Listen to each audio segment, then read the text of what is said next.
18, welcome back to my channel. Thank you for clicking this video. Naitala pala o nailathala ng Google ang rampant comments at reaction ng lahat ng 18 sa internet. Ito nga ang massive na mga komento sa mga post ng Lollapalooza at updates galing sa 18 para sa SB19 support. Naitala at nai-record pala ni Google ang typhoon of comments. The typhoon of comments surrounding the P-pop group SB19 is largely driven by their historic addition to the Lollapalooza 2026 lineup in Chicago. They are making history as the first homegrown Filipino act to perform at the massive world-renowned festival. The social media buzz, spanning thousands of comments on Facebook, TikTok, and Threads, centers on intense fan pride, viral video reactions, and discussion about the group's global impact. O diba, naitala ni Google ang 18 at SB19. At ito pa ang nai-record ng Google. The online discourse has unfolded in several key ways. Number 1, historic Lollapalooza milestone. The sheer volume of comments stems from the monumental announcement that SB19 will hold a full 1-hour live set at the festival. Fans have been celebrating their journey from smaller local stages to sharing international bills with global pop icons. Pati pala ang mga selebrasyon, papupunyagi na mayroong 1 hour na performances ang SB19 sa Lollapalooza stage ay naitala at nagawa ng documentation ng Google sa kanilang online world. At syempre, yung pasimpleng post at update ng Lollapalooza sa Facebook ay naitala din at nai-record ng Google na sobrang massive at rampant comments at reaction from 18. Marami pang naitala at nai-record ang Google sa mga estratehiya ng 18 fandom because SB19 manages themselves under Onesie Entertainment. Their dedicated fan base known as 18 acts as massive grassroots marketing engine. O diba, alam ng Google. Fans are actively flooding online spaces, news comments section, and Lollapalooza community boards with information about SB19's live vocal talents, songwriting, and production skills to introduce them to casual festival goers. O diba, talagang na-recognize at na-appreciate ng Google ang effort ng 18. Sabi dito, marketing engine. O diba, ang galing. Alam din ni Google ang mga bashing issue against 18 mula sa ibang fandom unity, and backlash. Sabi dito, the intense support has occasionally drawn mixed reactions. Some broader festival attendees initially dismissed the group as boot-pushed, leading to heated comment threads. In response, 18 has urged one another to stay positive and focus on authentic engagement rather than arguing with doubters.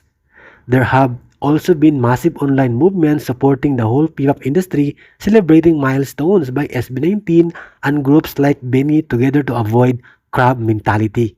So grabe, alam lahat ng Google ang mga pangyayari sa 18 at sa kabilang fandom. Sabi nga dito, be positive. So alam nila, alam ng Google na alam ni Pablo, sinabi ni Pablo na choose to be kind in spite sa mga bashing na natatanggap ng SB19 at ng 18.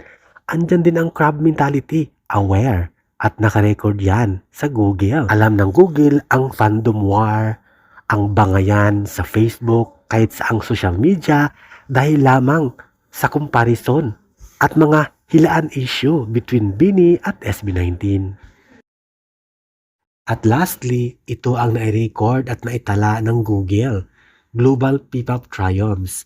The Lollapalooza buzz is happening alongside other massive international announcements such as their upcoming Summer Sonic 2026. So alam ng Google ang Summer Sonic, of course. Summer Sonic 2026 performances in Tokyo and Osaka commence heavily feature Pride in paving the way. Yes, paving the way for Filipino music globally.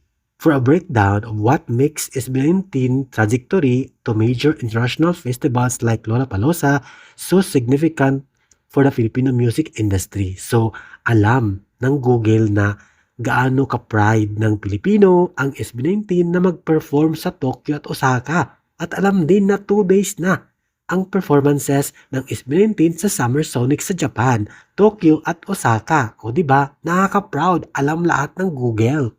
Alam din ng mga ilang American fans o mga international fans na sandamakmak, binagyo ng 18 ang bawat post at update ng Lollapalooza sa Facebook. Sinabihan pa ngang parang AI o AI ba talaga ang mga nangyaring komento at reaction sa comment section every time mag-post ang Lollapalooza sa kanilang show o magiging concert.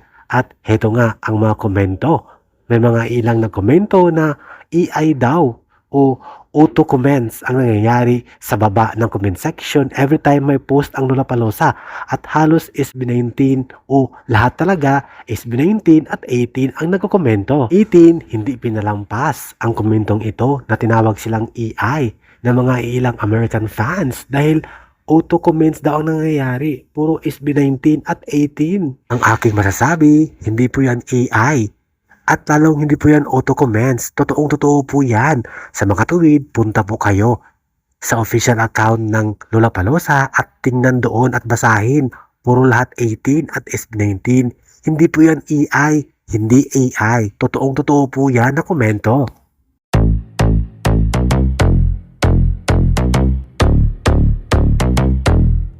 Watch out for her dark side. Yeah, she got some sharp eyes. See her for the first time. Never let her out my sight. I just wanna stay up. Look at you all made up. Dirty thoughts are seeping into my mind. I can't wait up.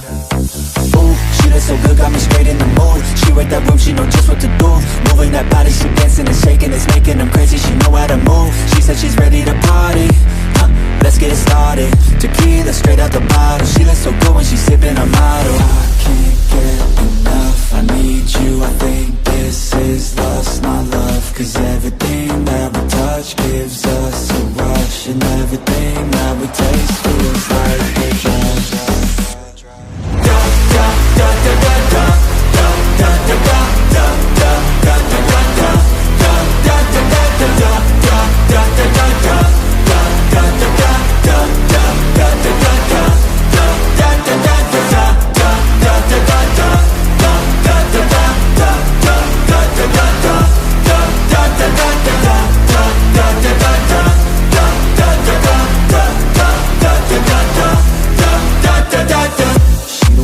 Thank you for watching, guys. See you in the next video and update. Please like and subscribe to my channel. Keep watching. God bless everyone, and always remember, be yourself and be a good one.